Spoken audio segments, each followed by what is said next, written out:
All right, and we are live. Good morning, everyone. Welcome to another episode of the Wisdom Club podcast. I am so excited today to talk to Joshua Kalinowski. Did I say that You right? got it, man. You got it. Yeah, Kalinowski, right there, dude. Like the fact that you Kalinowski. got 90% of Kalinowski. it done. Yeah.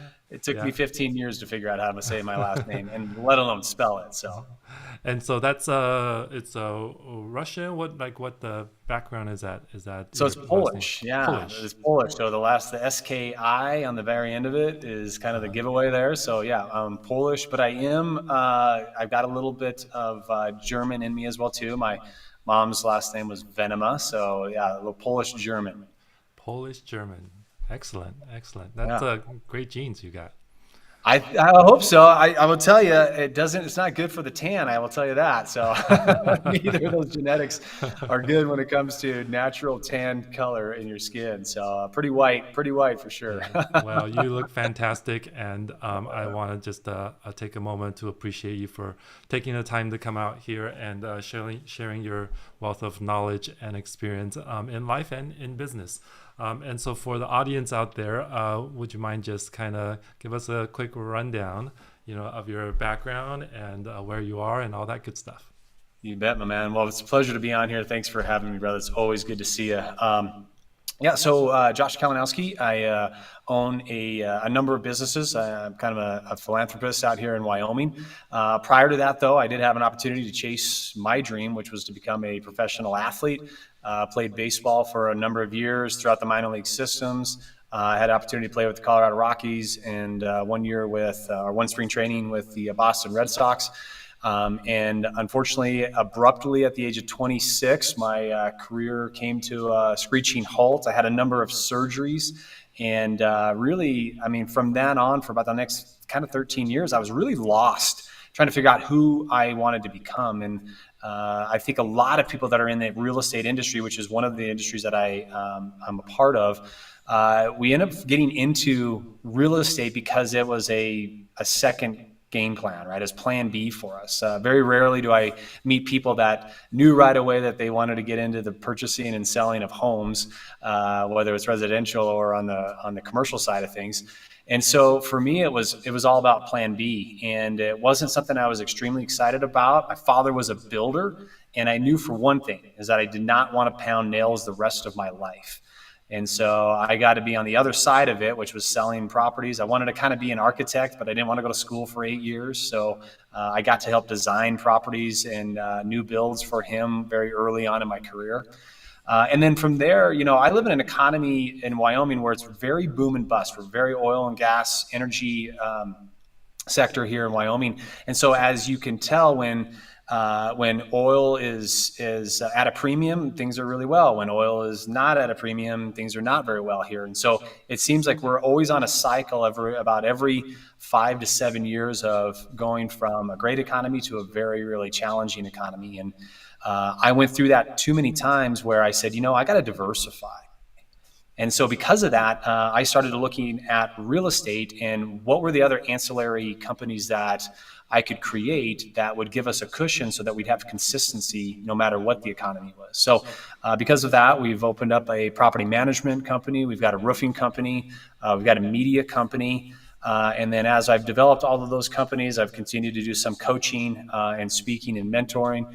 And then my passion, though, is dealing with a lot of men that are transitioning from either retirement from a sport or retirement from serving their country in the military. And so we've got a great organization called Man Made that we help guys get into that next chapter and find fulfillment and excitement. So a little bit about me. I've got 4 children. I've got an amazing wife that keeps us all together. And all the spreadsheets of where everybody is going, including myself, aligned and straightened out. Yeah, that's kind of that's the craziness of our life right now. Wow. I love all that story. We have a couple of things in common that just really struck me.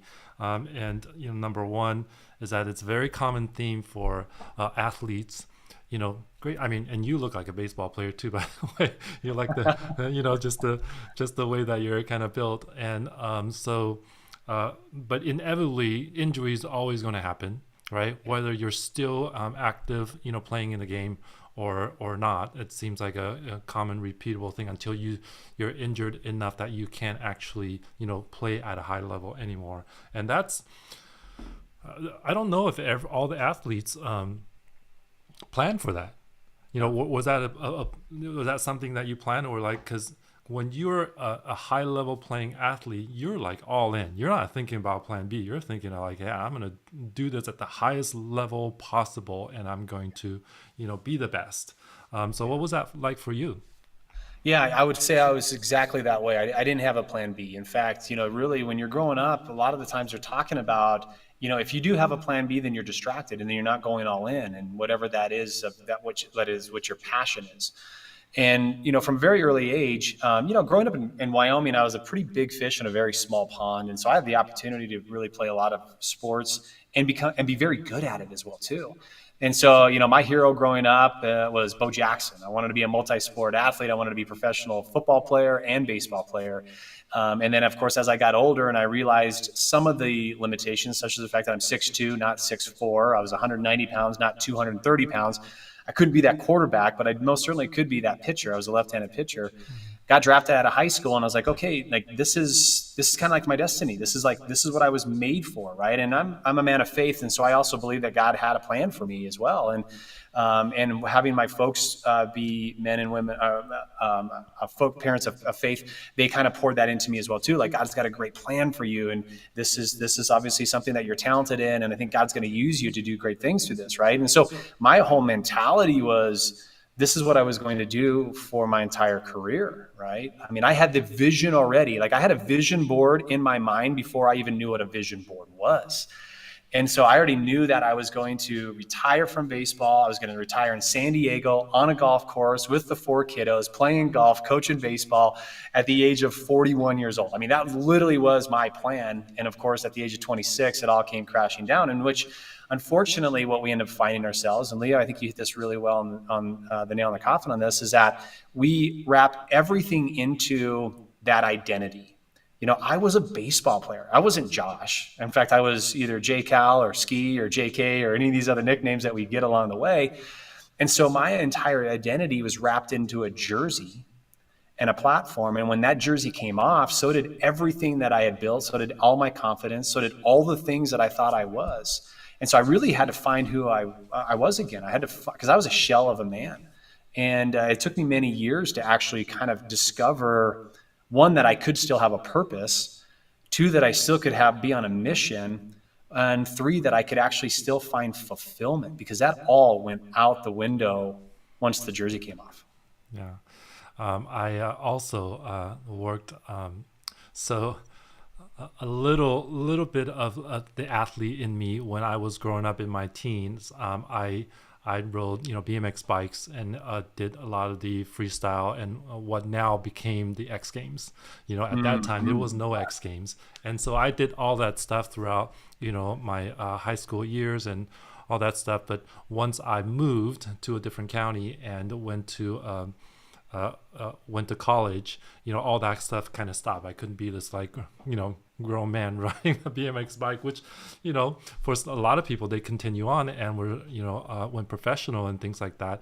I never made that leap to professional. However, I was sponsored. I was being sent to do shows. I was doing all of that stuff at a young age, but that all came crashing down to me, as well.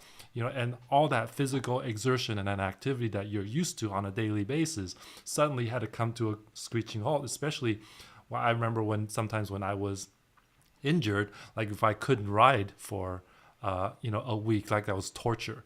And so same thing here. I continued to ride bikes, but in a different capacity, meaning road bikes and mountain bikes and stuff like that, just on a recreational level, to just keep my body moving, because otherwise we just freeze up. And then I did go into real estate in real estate, kind of a funny way too. My mom was a real estate agent for 35 years. Of course, at that time she was still practicing, and earlier on, and her dream was for me to work in construction and build the homes, and she can go sell the homes. And that never necessarily happened. I did work in construction for about 2 to 3 years, and I was doing all of the rafters at the top, walking the planks and all that kind of stuff, the pitch, all Yeah. that stuff. And one day it was raining, and we only make money when we work. So Right. the planks and everything were wet, and I slipped and I looked down at 30 feet of floor down there. I did catch myself. I didn't fall. I did catch myself, and I thought to myself, I'm too young. I'm 22 years old. I'm too young to be having a broken leg or something like that. Yeah. And so I said, okay, I can't risk myself at a young age to be crippled possibly crippled. And so went Exactly. out of that and went into tech after that. So I think our parallels a lot of the same. And I speak to some people like you that have those kind of transitions, and that's one of the most interesting thing to me about how people went from wherever they were and Yeah. transitioned into real estate. And it's almost never nobody has ever said to me, ever since I was 11 years old, I wanted to sell real estate. Yeah. Right. It's always as a result, of something else, which is super fascinating to me.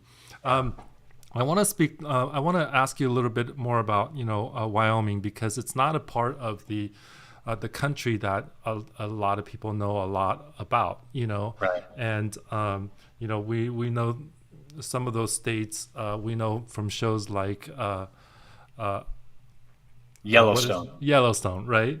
Now we get to know a little bit more, but only because we're interested from a show. Just like when people were interested in my area when there was a Real Housewife of OC, right? Yes. Right. And Right. and so it's very oil driven. I understand it, and there seems to be a cycle of economy. So what happens when that cycle moves over from one to the other and back?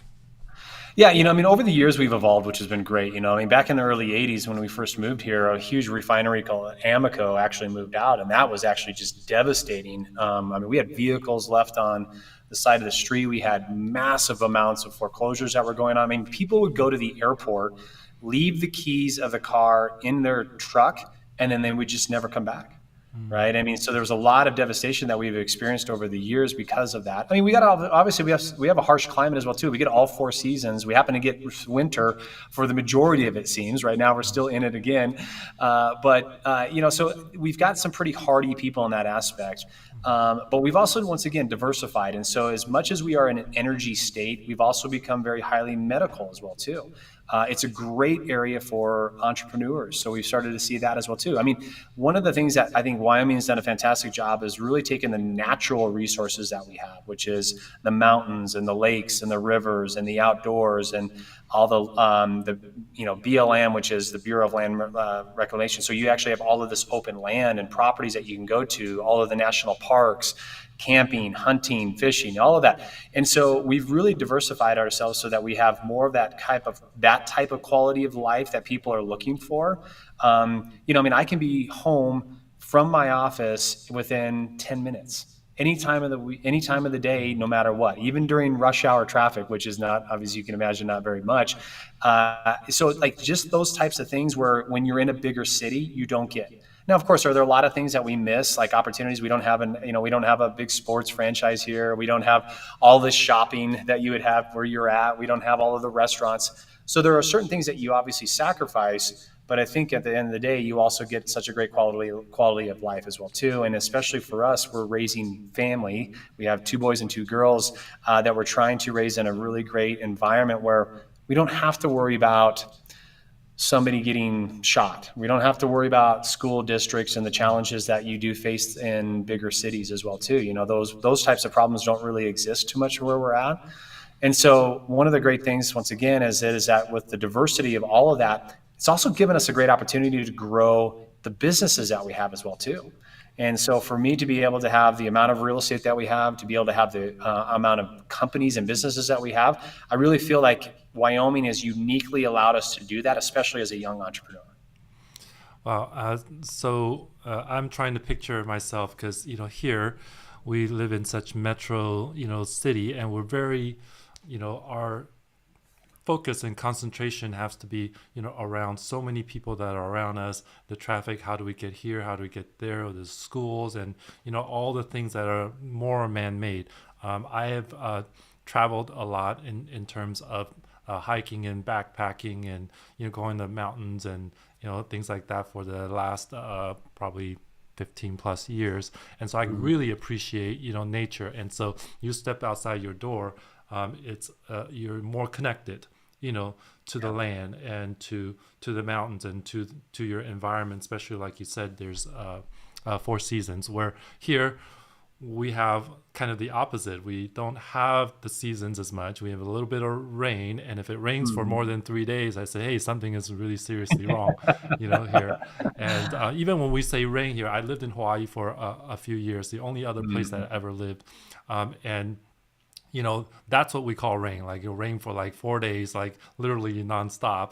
And here, what we call rain is it rains for a couple hours, stops for an hour and a half, rains for maybe another 30 minutes, and then go again. We're not like this pouring the whole time, as opposed to some other places. And so I want to talk about your business ventures, because it sounds like you've done a lot in your life since starting in real estate, and it speaks to your diversification. And so maybe for people who want to diversify a little bit more, what are some of the ideas around, like, why start a property management company, why start a roofing company, and all that stuff that kind of goes around in your world? You bet. Well, once again, so I would say, like, think of your business as the center of a wheel, right? So whatever business you're in, if you obviously are in real estate, it's an easy application. And just what are the ancillary businesses that are constantly connected with it, right? You have the traditional things such as the mortgage company, you have lend, and then you have like title as well too. But what I looked at, because to be honest with you, when I was younger, mortgage was a little bit intimidating, and title was definitely a little bit intimidating because of all the legalities behind it. So I actually looked at some of the more simpler ways for us to be connected with real estate, but also have that diversity. And so, of course, one of the ones that's very easy is property management. Can you start to manage a few doors and then add to those and then add that and make that bigger so that you have consistent revenue coming in regardless of what the economy is doing, right? And so that's obviously opened up from not only just residential management, but also to commercial management as well too. And we know that once you get into commercial, it starts to get even larger and larger because you're managing larger portfolios of properties potentially.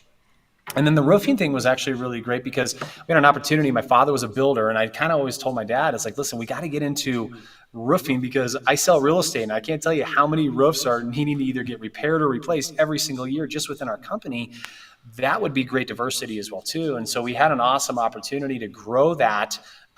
Coincidentally, where we actually got a crew and a gentleman that was leaving a certain company, and they didn't know what to do. Well, we already had all the infrastructure for that. We had the stability for that. We knew how to grow a business. And so we actually started with our roofing company that way. And of course, now it's grown tremendously. We've got different leadership in there, and it's an amazing opportunity and way for us to, once again, diversify. Almost, every transaction requires a roof certification. We got into and then of course from there we also tried to see, because I told you as well too, is that we do have a winter here, so we can't roof 12 months out of the year. One of the things that we thought about, and one of the mentors, one of the persons that you and I know really well, Sharon, had recommended, hey, well, why don't you guys hang Christmas lights? So once again, just another great way to diversify another opportunity that we have within our roofing. We're getting into solar as well too. And so you can just see what we're trying to do is like look at those very easy, one step away ancillary services that complement each other, because really business begets business, right? So when we are in real estate, we're giving business and opportunities to our roofing company, but the roofing company is also doing the same for the real estate agents as well too. So I just love how closely connected they all are, but they're far enough away that they don't ever get hurt when the economy goes to one extreme or the other, in the sense of like if there is some slowdown or there is something that tragically happens in that industry where now it actually completely changes, we're still cushioned so that we can still continue to provide the economy, provide the income that we need. Yeah, and you have hard kind of labor services, but then you have the sales side of it, and so I'm curious how the current condition right now, mortgage refinances, things are down, inventories down across the board. Is that inventories also down in your area? And so if people are not selling, well then they do have to do some improvements, and so the services come in. Is that kind of how things are playing out at the moment? Yeah, I mean, really, the market has adjusted quite sharply since the fourth quarter of last year, and we've seen that significantly in our real estate realm, and it really kind of started to slow off a little bit too. We've had some big sales that kind of make the numbers a little bit more skewed to make it look like they're better. In all reality, we are down. We are down about 37% from last year Mhm. in total sales. But to a certain point, you also have to look at the fact that what did we just go through over the last 3 years, and were those really sustainable numbers that we could continue to expect in the years to come? And I never believed that. I knew that we were kind of going back to our 2019 numbers. Still great opportunities for expansion, still great opportunities, I think, for growth now more than ever when you can provide a great service. But what's been really nice is that our portfolio and our property management has grown. And we also, once again, you've always got to look for, I think you have to continue to go back to clarity, right? There's a phrase that says that people don't need certainty, but they do need clarity. And I think in times like this, when the industry is challenged, when there's definitely uncertainty out there, I think it's very important for you as a leader, you as an agent, you as an owner, to have more clarity in where you're going. Where are you generating the revenue? What are you doing to diversify in this uncertain economy? And right now, what we've found is that there's a lot of either it's a syndication or it's a collaboration. Obviously, people are still looking for opportunities to purchase income-producing properties to diversify their portfolios even more than they have been in the years past because of the awkwardness with the stock market and, of course, crypto and all these other things that things were supposed to be doing so well. And we've really started to look at those opportunities and had some very big success with putting together opportunities for people, investors from first time investors to people that have been doing it for 20 years, right? So you look at across the entire gamut, and it's allowed us to continue to, I think, be present and be in front of our clients and even be in those opportunity times as well too. So that way we're not feeling nearly the crunch that most agents or companies are feeling right now. Yeah, I think what you describe is amazing. Most agents here really only just focused on their sales, and there are a lot of people that are exiting the industry because they just can't sustain. And if you're a practicing agent out there, you know that these are the questions you're getting. Hey, I want to upgrade my kitchen. I'm not moving. Let's just do this instead. We had some rain here in this past week, and the roofers are just going crazy because they're getting calls. Because it's sunny so much of the days of the year here. They don't know that there is a hole or a leak or something like that is developed over time until it rains, and so the roofers are getting called. All the time, and so you have to be available to be able to do that. And if you're a single agent, and if business is down a bit, maybe this is time for you to kind of diversify that. Property management is one, probably the easiest way to kind of go out one step to kind of see if there are investors in your database that want property management. And I can't believe how many people ask me, hey, do you do property management as well?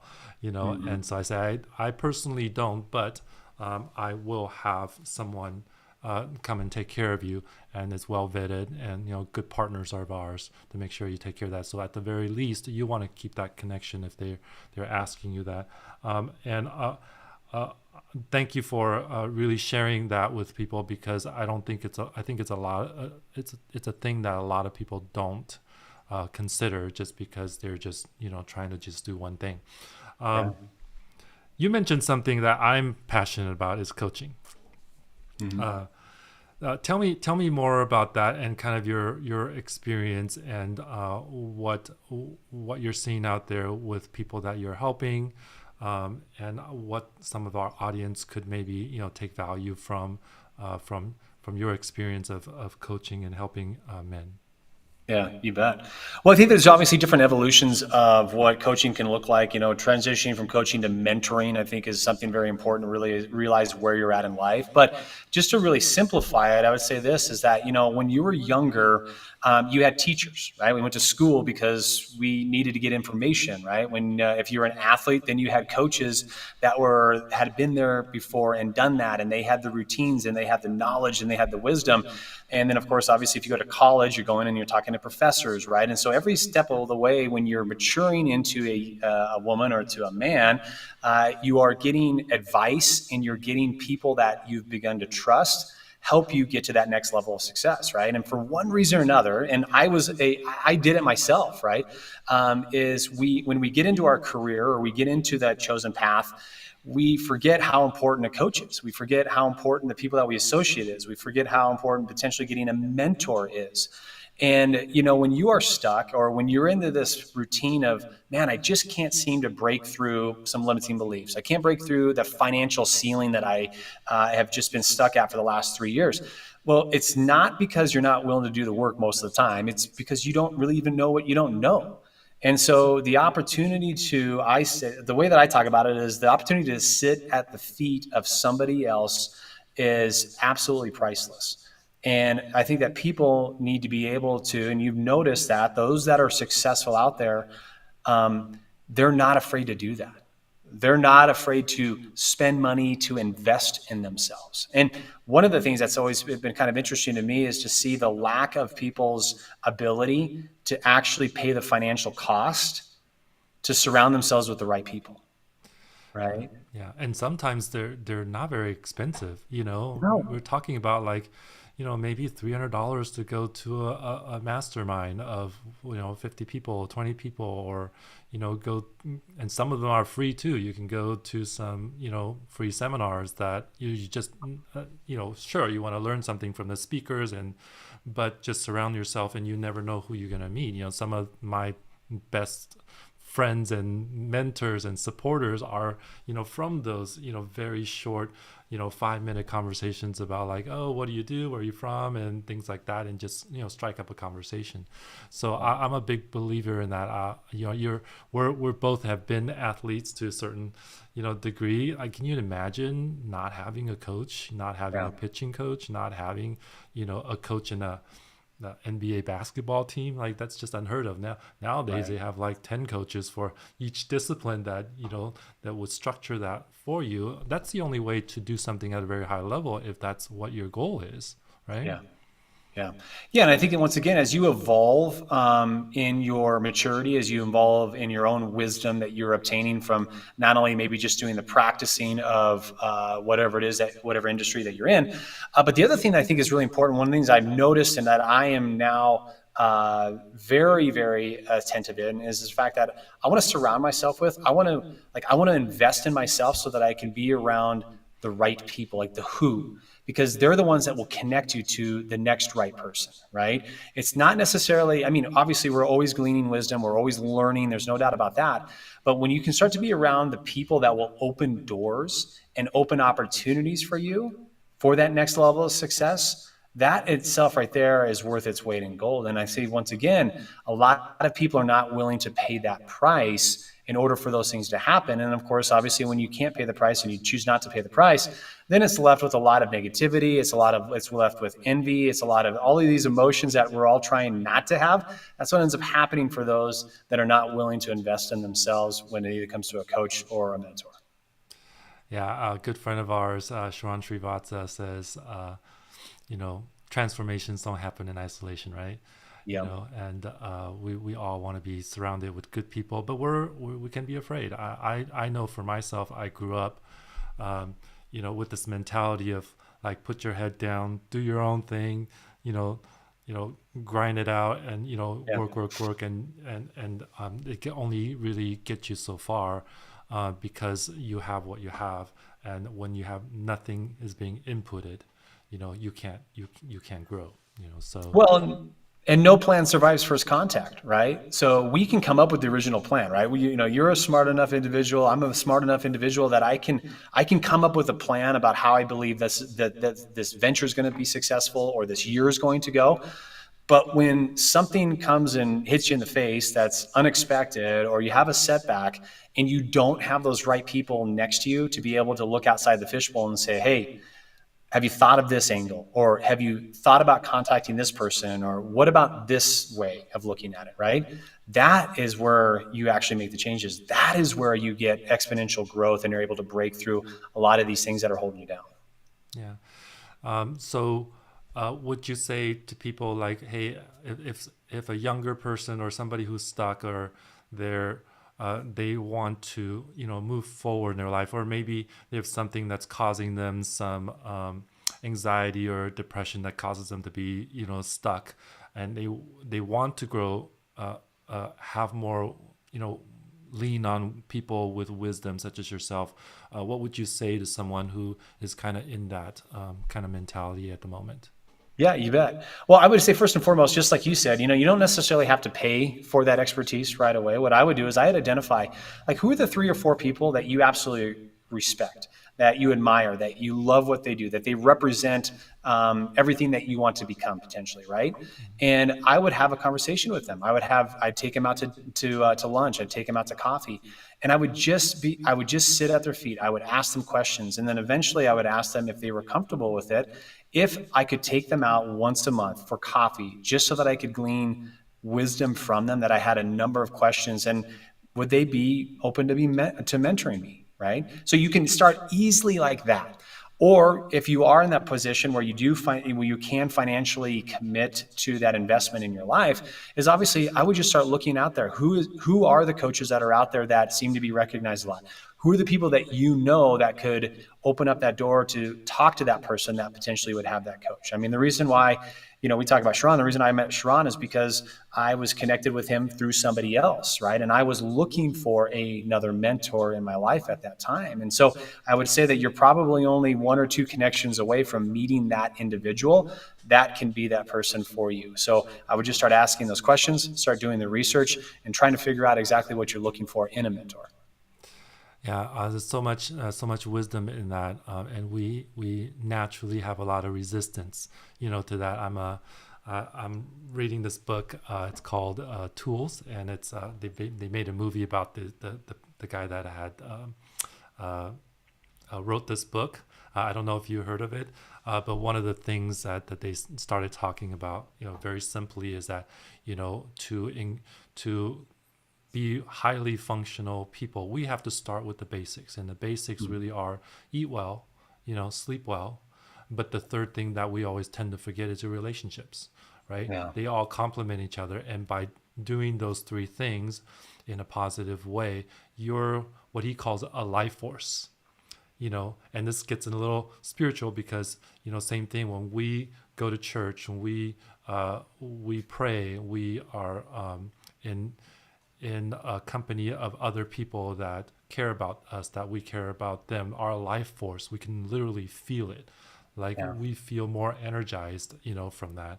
And so what you spoke about is just the relationship aspects of it. Is don't expect other people to reach out to you. Like, you have to go and reach out to other people, just like you have to go walk over to the kitchen and put together a sandwich. It's a proactive approach to that. And due to that, your life force will increase, and you'll have a better outlook, and you have more energy, and you'll have more enthusiastic about what you're trying to do, what you're doing. And so I'm a big proponent of reaching out to people, which is kind of how we met, and also how this podcast came to being. Is I wanted to reach out, I wanted to talk to you, and I wanted to get to know you. And this is without having coffee in front of us, we're having coffee, right? Yeah. And so that brings me to the other thing we were talking about just before we came on here, is just the physical maintenance of our body and what we do. And you are one of those guys that do an ice bath every day. And I guess one of your daughters said, hey, why does dad do an ice bath every day? Yeah. Yep. Yeah. So this is something that I've had to work into, right? I wasn't like I've been doing this for my entire life by any means. In fact, if anything, I've been cold my entire life. And so what ended up happening was I was actually trying to figure out a way so that my body wouldn't be cold. Like my fingers were cold, my toes were cold. It seemed like all the time. I couldn't wear a t-shirt because I was cold all the time, because of the climate that we're at. And so, because of a friend, he recognized that and said, "Hey, listen, I'm going to challenge you. You should do Wim Hof." And so, I went through the entire thing of Wim Hof, and so I got very comfortable with taking cold showers. But it actually turned into more of a discipline in my life to be able to take the ice barrel challenge every day for the most part. And I think that as entrepreneurs, as business owners, as leaders, which I know that we're talking to, is that we are always needing to level up. There's just always an area in our life where we could be crushing it in, let's just say, the business aspect of it. But in the physical aspect of it, maybe we've let that slide a little bit. Maybe we just haven't had that much time in there, right? Another area that really has a tendency to slide for us because we're so driven for success is obviously our family time and the moments that we end up losing because we focus too much on the success of a company or us as an individual. And so when you can start to establish disciplines in your life, what it ends up doing is it bleeds into every area of your life, right? You talked a little bit about the spirituality part of it. And when you are a confident person, when you're a confident individual, you are so much more powerful in all of those areas of your life. And in our men group, we talk about 5 foundations. We talk about faith and family and fitness and finance and our future. And our whole point of being disciplined by doing small things such as taking a daily ice bath, it allows us to be powerful in every one of those other areas. Because here's the thing is that we know is like there's days that my mind does not want me to go into that ice barrel. There's days where my mind is giving me every excuse and telling me every reason why I shouldn't do it. But because it's become a discipline, my body will not allow me to not do it. Right? My body actually is walking me towards it because it is a routine that I've done and developed every single morning. Well, then there's times where my body's going, do not get in there, bro. Like, I don't want you to get in there. But my mind has been able to overcome my body telling me not to. And my mind is forcing me into it because my mind knows that this is what I do. This is who I am, right? If you think of atomic habits, it becomes who you are. I'm the type of person that does this, right? And so those disciplines, once again, when you take ownership of it, when you do those types of things, it allows you to go and actually venture into even greater, harder, bigger, more challenging things because you've built integrity moments within yourself. And we're all looking for more integrity moments in ourselves, the ability to be able to go and do hard, challenging things in our lives. A lot of it, once again, we relate to business. But when it comes to all the other areas of your life, what can you do? Right? That's the question that I think that we should be asking ourselves more and more is what's the hard, challenging thing that I need to be doing in my personal relationship with my wife or my husband? What's the hard thing I need to be doing more consistently when it comes to that relationship I have with my son or my daughter? Maybe they're in their teenage years and they're challenged with stuff right now. And you as a father, that's the last thing you want to do is argue with them. But that's the hard thing that you must do because on the other side of that is a great relationship, right? And so I just love the idea of the ice barrel because it is something very hard. It's very uncomfortable. It's not very well liked. And of course, then there's also a lot of other really great healthy things that come from it. It helps cut down inflammation. It helps restore muscle. It helps wake you up as well too. And then weirdly and oddly enough, when you do it in the nighttime, it actually helps you go to sleep as well too because it puts you on that circadian rhythm as well too. So once again, a lot of benefits to it, but the most important thing I think is that it gives you that discipline of creating an integrity moment in your life so that you can go and actually tackle much bigger things.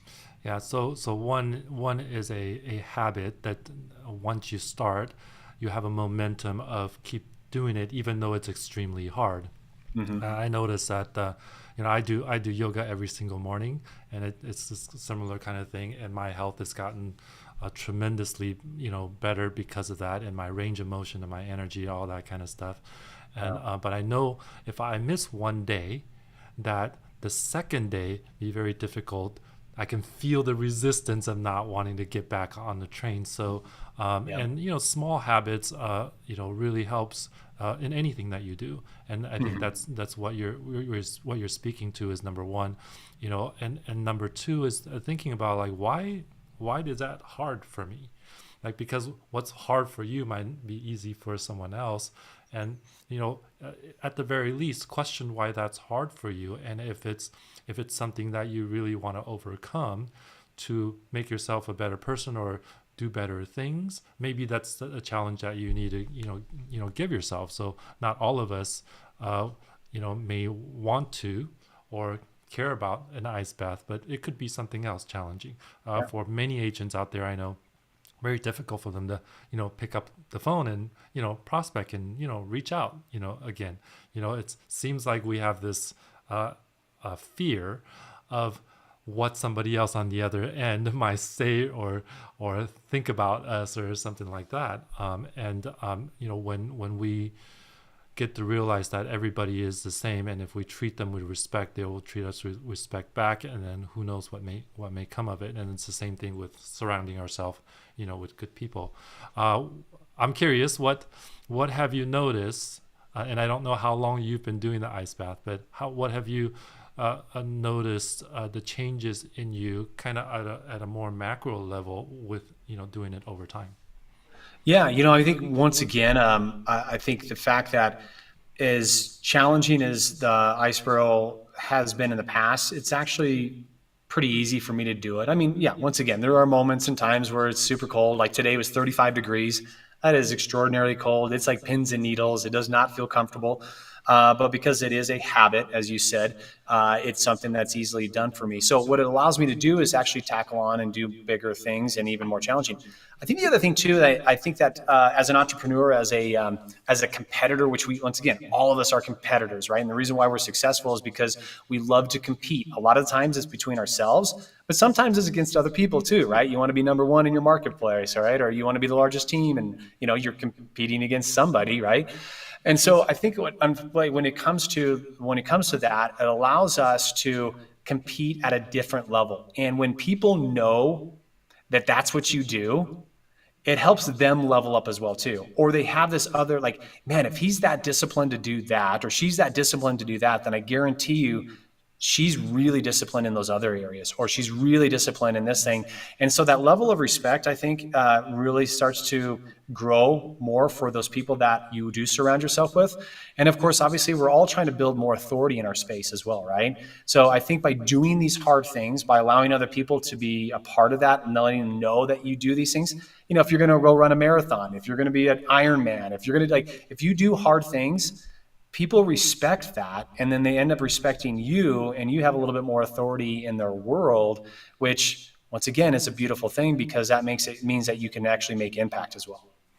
And there's so much wisdom in what you just said. Sharon and I had a long talk about trust, because us in sales, when we're selling our service and we're selling ourselves, and we want to show you this, and we sold these big numbers, and I sold this luxury home, and I, and it's very difficult to trust that, because most of us are all bombarded with all these sales and ads and things like that, emails, and all day long.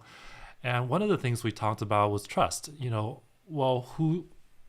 If you are sharing something with me and you think that I want to buy a home or something, why would I trust you, right? Yeah. And the trust comes from following through on what you said you're going to do.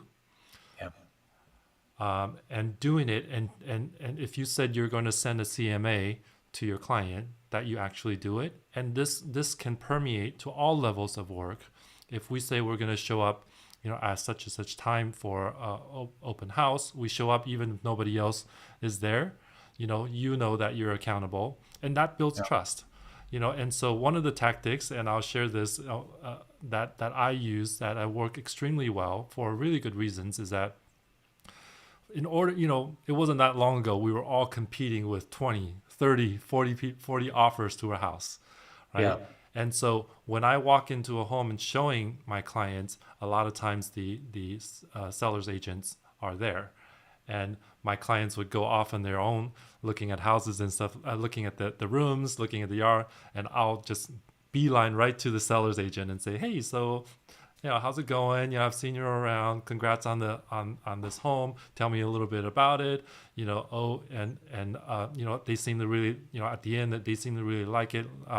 I'm going to get back to you. I'm going to text you. I'm going to let you know and see if we're going to have an offer for you and things like that. And I would do everything that I told them that I would do.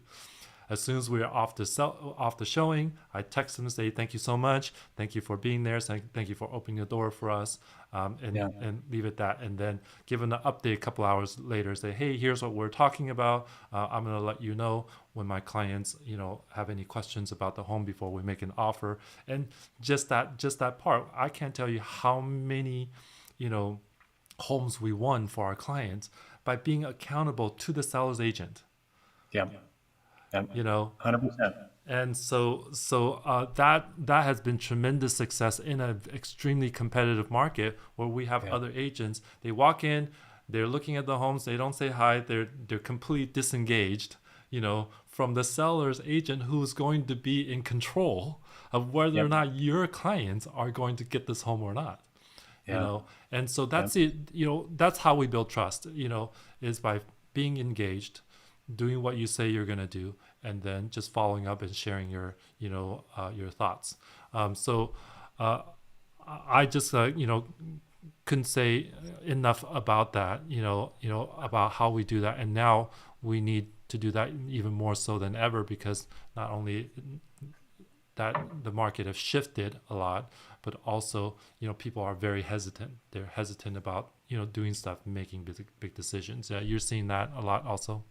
Yeah, I think there's a phrase really quick just to kind of point what you were saying there that I think is really easy. So as an agent, if you could just think of these three things, you're going to do exactly what Leo was talking about, right? So follow up, follow through, and follow back. If you literally could just do those three things, those simple, easy three things right there, you will get that respect that you want from your clientele. You'll get that respect from the other agent on the other side of it, and you'll be known as a person of integrity because you will do all three of those things.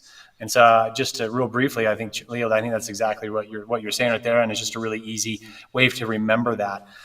Yeah, once again, we know that the market is adjusting. We know that the market has changed, and so as an agent, right, or as an agency as well, what are the things that we're doing? What are the things that we're changing to be proactive and ahead of the game? And just what you're talking about, I think so much of the people that are going to be successful this year, it is all about the relationship, right? We've talked about this before, but because of the last 3 years, it's just been overwhelming in the amount of real estate. I mean, you didn't have to be really good at your trade to be successful because there's just everything was selling all the time to everyone, everywhere, right?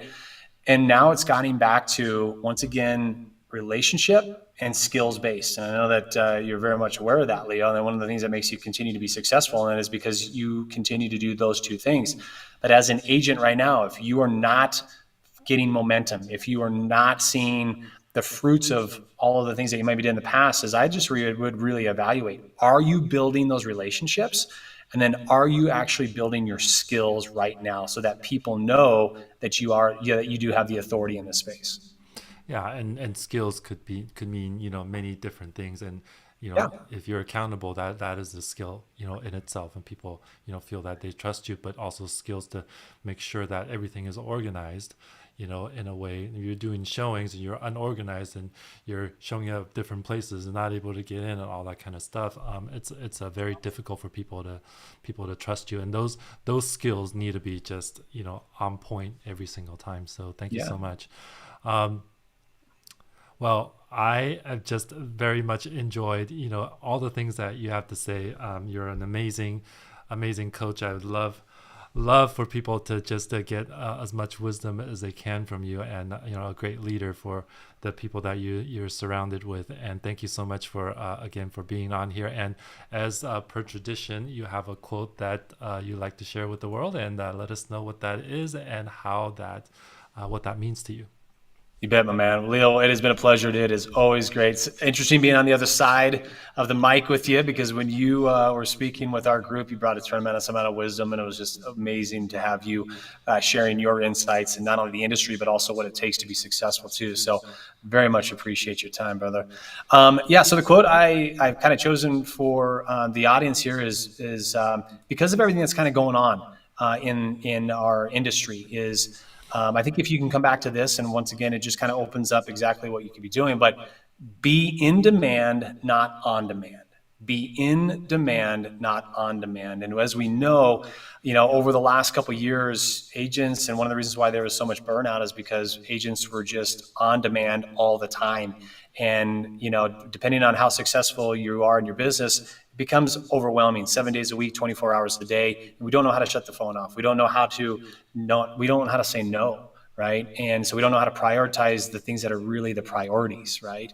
And so I would say that if you really truly want to have a successful career, if you want to have a successful year, think of the ways that can make you be in demand, right? So that people are calling you first, so that your clientele think of you first, so that others that are maybe not even in your circle are thinking of you first, right? You become the authority in that space. What are the things that you as an agent can do with those skills that we talked about, or with those relationships we also hit on as well too, to become in demand in the areas that you serve? And so if you can do that, I highly think that that will help you become tremendously successful, not only just now, but also in the years to come. Yeah, and to be in demand, you need to just think about what are the values that you are sharing, with the world that people need, right? Yep. As 100%. opposed to, hey, uh, I'm on demand, so like call me 24/7, Yep. all the time, and that I will pick up the phone anytime. Well, if you're not providing the value, then they're not going to be calling you, and you may be attracting, people that just, may not be a good fit for you. So Yeah. thank you for that simple but very, very impactful quote. Thank you, Josh. And again, I appreciate you, brother. And I look forward to hearing more about how your business grows as you continue to expand in all ways that you are involved in. Yeah, I appreciate you sharing all your leadership skills, as well as how the market is going for you guys, and those of you out there who may want to go to Wyoming and enjoy the beauty that Josh gets to enjoy, every day of the year. Then definitely reach out. I'd love to connect with you and see if you like to have a primary home there, or a secondary home, or even invest out there. There you go. Absolutely, brother. Appreciate that. All right. Thank you, Josh. Leo, thank you. Bye, everyone.